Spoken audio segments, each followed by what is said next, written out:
In a land where memory feels like a curse and the walls of an old estate seem to breathe with the ghosts of its past, the story of the Trueba family begins with young Clara del Valle, fragile, ethereal, her hands trembling as if they conduct the currents of another world, a girl who speaks more to spirits than to the living, her visions flickering between prophecy and dread, as though the universe whispers warnings only she can hear. And while her gentle voice drifts through the dim corridors of her childhood home, another force gathers strength in the distance, Esteban Trueba, a man carved by ambition, rage, and the brutal determination of someone who has lost too much and refuses to lose again, returning from the mines with blistered hands, a twisted spine of hardened pride, and a vow to resurrect his family's legacy even if it means grinding the world beneath his heel. When he sets his eyes on Clara, he does so not with tenderness but with the fierce certainty of a conqueror claiming a kingdom, yet Clara, silent and unknowably powerful, accepts him not out of love but out of fate, sensing an earthquake in their union that will shape generations, and so they marry beneath a sky thick with omens, their lives entwining into a future trembling between magic and violence as Esteban transforms their estate, Las Tres Marias,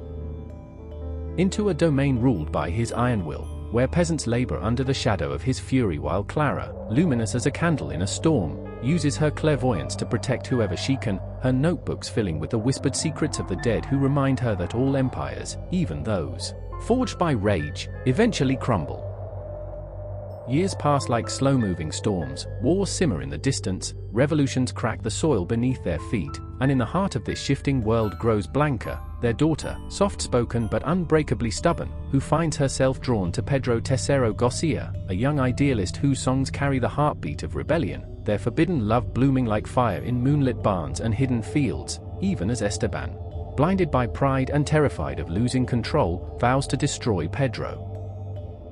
and shape Blanca's future as if she were another tract of land to claim, unaware that destiny has already woven its own design, a tapestry of love, vengeance, and magic none of them can escape. Blanca gives birth to a child, Alba.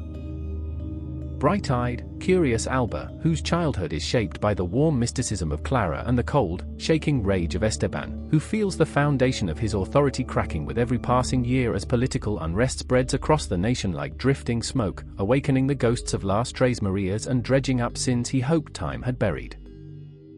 And when Clara dies, her absence becomes a freezing wind that sweeps through the family, silencing hallways she once filled with light, and Esteban, for the first time, feels the crushing ache of regret, a regret that comes too late to soften the storm gathering beyond the estate's gates, for the country fractures, alliances splinter. Soldiers march, and a coup rises with the metallic scent of blood, pulling everyone into a darkness no prophecy could soften. Alba, now a young woman, becomes the bright thread Clara once was, but hope is dangerous in a land ruled by fear, and as the military regime tightens its grip, she is captured, dragged into a nightmarish prison where the walls seem to sweat, where screams echo for hours, where cruelty becomes a language spoken by hollow-eyed soldiers intoxicated by power. And Alba's spirit is tested beneath blinding lights and locked doors, her memory stretching like wire pulled too tight, yet she survives by gripping the fading echoes of Clara's wisdom, Blanca's resilience, and the distant, trembling memory of Pedro's revolutionary songs.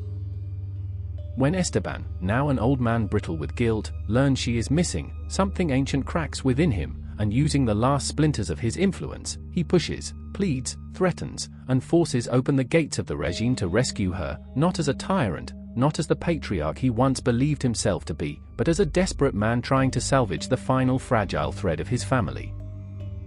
But even when Alba returns, shivering, hollow-eyed, marked by horrors that cling to her skin like shadow, the house no longer feels like home, for the spirits inside it stir restlessly, whispering of cycles repeating, of histories looping into themselves, and as Alba wanders through the dim rooms, she turns to Clara's notebooks, those decades of visions, tragedies, and warnings written in ink that seems to glow under candlelight, and she begins to understand that her family's story is not a line but a circle, a loop of violence and forgiveness, magic and cruelty, each generation inheriting the wounds of the last. And so, as dawn finally breaks over a battered nation, Alba sits alone in the old house, the air cold, the walls tight with silence, feeling Clara's presence settle beside her like a soft shadow, sensing Esteban's ghost pacing through the hallways long before his body has surrendered to the earth, and she writes because writing is the only way to stop time from bleeding, to stitch sense into the chaos of memory, to carve a path forward in a world that keeps shifting beneath her feet.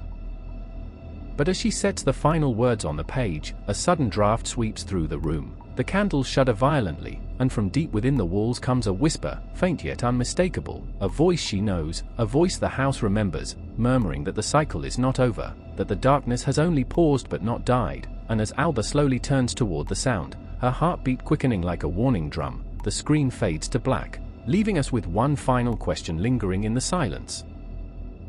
Are the spirits trying to save her, or claim her?